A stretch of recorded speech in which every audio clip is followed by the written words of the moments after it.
Who is Khan sir? Khan sir is a student of society. हमसे कोई पूछता है तो हम अपनी वही यही बात बोलते हैं। दूसरा चीज क्या, लोग हमसे कहते हैं सर आप बड़ा सिंपल रहते हैं। कि नहीं रे बबुआ, simplicity is the ultimate sophistication. अंतिम, अगर आप मतलब आधुनिकता के चरम पर पहुंचना चाहते हैं, उसी को कहते हैं सिंप्लिसिटी। जितना सिंपल रहेंगे उतना परफेक्ट दिखेगा। दुनिया का कोई चीज देख के देखिए, सबसे सिंपल हो, कोई भी चीज को आप उठा के दो, simplicity is the ultimate sophistication. आधुनिक से भी खतरनाक सोफिस्टिकेशन है, मॉडर्न से आगे माना जाता है सोफिस्टिकेटेड। आप अंग्रेजी में पढ़ोगे सिंप्लिसिटी, तो सिंप्लिसिटी रहिएगा। समझा गया कि नहीं आ गया? यहां पर इतना सिंपल रहिए, इतना बुलंदी पर बैठिए कि जब आप जमीन पर बैठे ना तो लोग मजाक ना उड़ाए, बल्कि कहें क्या संस्कार है। आज मोदी जी अगर जमीन पे बैठ जाएंगे तो लोग क्या कहेंगे? प्रधानमंत्री होके क्या संस्कार है, जमीन पे। एपीजे अब्दुल कलाम एक बार ना इस जमीन पे बैठ गए थे, स्टेज पे नीचे। पत्रकार लोग सवाल पूछ रहे थे, लोग कहे कि क्या संस्कार है, क्या महान इंसान है, नीचे बैठ गए। अब तू लोग बैठ जाओ नीचे, कहेगा उसी लायक है ये। बस उतना काबिल बनिए लोग ना कि जब नीचे बैठना पड़े तो लोग हैसियत नहीं बल्कि कहें संस्कार क्या मिला। और जब माँ बाप को खरीदारी कराने ले जाइए तो कभी कोई चीज खरीदने से पहले ना प्राइस ना देखना पड़े। माँ बाप को पसंद आ गया पैक कर दो, उस लेवल तक जाना। इतना ही पैसा रखो, ज्यादा नहीं आप, बस जितना है माँ बाप को, भले वो लोग दाम देख के आपको खिलौना खरीदवाए होंगे, सस्ता हुए दे दो। हाँ हाँ, हमारे मम्मी पापा पहले दुकानदार में कह देता है छुपा दियो, आवता बनल का तो चुरवा देते थे लोग, कहते लुका दे आवत है। हम हो बेचा गई का, तो दोपहर में ना आए के चाहिए, बेचा गई शाम के आवत रहता। हाँ भैया लो जितने लड़कों के छोटे भाई बहन अभी पढ़ रहे हैं या कोई में है, क्लास 7 से उसके ऊपर ध्यान देना चालू कीजिएगा। अगर क्लास 7 तक उसको कुछ भी नहीं आता है तो भी टेंशन नहीं लेना है, पूरा बारूद भरा है उसमें। 7 से पहले पढ़ के क्या कर लिए आप? हमरा तो यादो नहीं है कौन सी था, एगो चैप्टर याद है, नल एंड दमयंती अंग्रेजी का, और कुछ याद नहीं है। अरे उसमें आपको बैठ के सिखाता है कि 4 घंटा 5 घंटा सस्टेन कर लेते हैं कि नहीं। और आजकल का माई बाप सोचता है कि नर्सरी में नोबेल पुरस्कार ले लो अर्थशास्त्र का। अगर ऐसा ना कोचले रहता है तो बचपना छीन लेता है। कोई एकदम नॉर्मल रखिए, क्लास 7 के बाद उसको टोकना चालू कीजिए। क्यों? क्योंकि अगर क्लास 7 8 में किसी को भी सुधर जाना चाहिए, कक्षा 8 तक आपको हर हाल में सुधरना है, वरना 9th चौपट हो जाएगा। असल 9th ऐसा है ना कि 9th चौपट हुआ तो 10 को चौपट करेगा। यानी ओवरऑल आपके लिए कहां से तैयारी करना है कि लड़का अगर क्लास 7 में भी है तो 50% भी मेहनत कर रहा है तो ठीक है, लेकिन जब क्लास 8 में गया तो अपना 70% फोकस करे।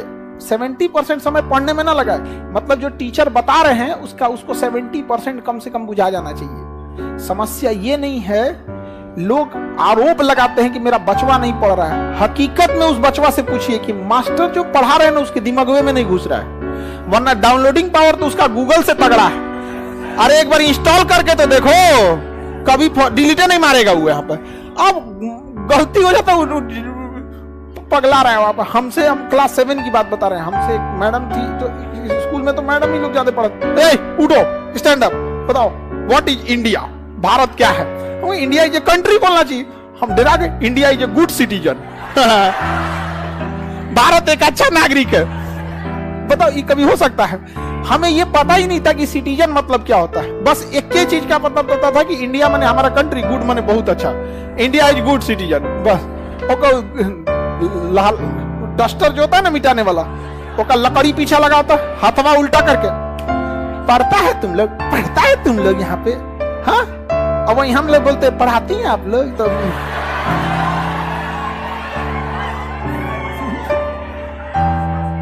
औरों कस के मार देंगे लोग। अरे मत पूछिए आप, शिक्षक वही जो स्टूडेंट के दिल की बात को समझ जाए। नहीं समझे? बच्चों को पढ़ने आज भरा हुआ है, बस इस को समझ में तो आ जाए। अब हम आपको मैग्निफिकेशन बोलेंगे, बुझाएगा तुम लोग को? डेली तुम लोग जूम करता है, जूम आउट करता है। अरे हफ्ता में एक आध फोटो तो कोई भी नॉर्मल जिसके पास मोबाइल रहता है तो कोनो मोमो खा रहा, अच्छा या भाई की राई ले हो नहीं देखते तो होता है। लेकिन क्लास 9 के बाद गड़बड़ी नहीं करना है। क्लास 9 से गड़बड़ी हुआ तो खत्म करना, और क्लास 9 से अपने छोटे भाई बहन को शांति से बैठने ही मत दीजिएगा, पॉलिटेक्निक में झोंक दीजिएगा। ये मत कहिएगा कि तुम्हें पॉलिटेक्निक ज्वाइन करना है।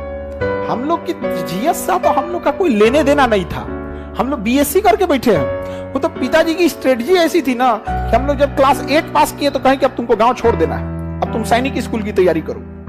तो क्लास 8 में हम माइंडसेट थे कि क्लास 9 में हमको कहां जाना है, सैनिक स्कूल में। अब नॉर्मल लड़का से अच्छा पढ़िएगा तब ना जाइएगा। अब आदमी कंपटीशन करने लगा, यहाँ पे 9th भी पढ़ना है, सैनिक स्कूल भी तैयारी करना है। भले उधर नहीं हुआ लेकिन कुछ तो सीख गए। उसके बाद कहेंगे कोई बात नहीं, 9th में नहीं हुआ कोई बात नहीं, इससे अच्छा तुमको बताते हैं। पापा हमको ना बहुत अच्छा से संभलाते थे। हम फेल होते थे ना तो हमको एक बात का डर खुशी होता था कि दुनिया डांटेगी लेकिन पापा टेंशन नहीं लेगा। पापा कहते तो जो फेल होके आएगा तो पार्टी देंगे इसलिए नहीं कि हम फेल हो जाए, बट इसलिए डरते थे कि कहीं मरा मत जाए। हर माँ बाप के लिए आपसे कीमती दुनिया का कुछ नहीं हो सकता है। तो वो कहें कि कोई बात नहीं, सैनिक स्कूल से बढ़िया पॉलिटेक्निक है, तुम पॉलिटेक्निक कर लो। तो मैट्रिक में जब पढ़ते थे, मैट्रिक और साथ साथ पॉलिटेक्निक की भी तैयारी का, पॉलिटेक्निक निकालना है। वो 10,000 रैंक आया, हाँ तो कहें कि कोई बात, हाँ 8-10,000 के आसपास आया। तो बड़े इतना याद रहता है बुढ़ौती में हम लोग कौन सी का रैंक आया था।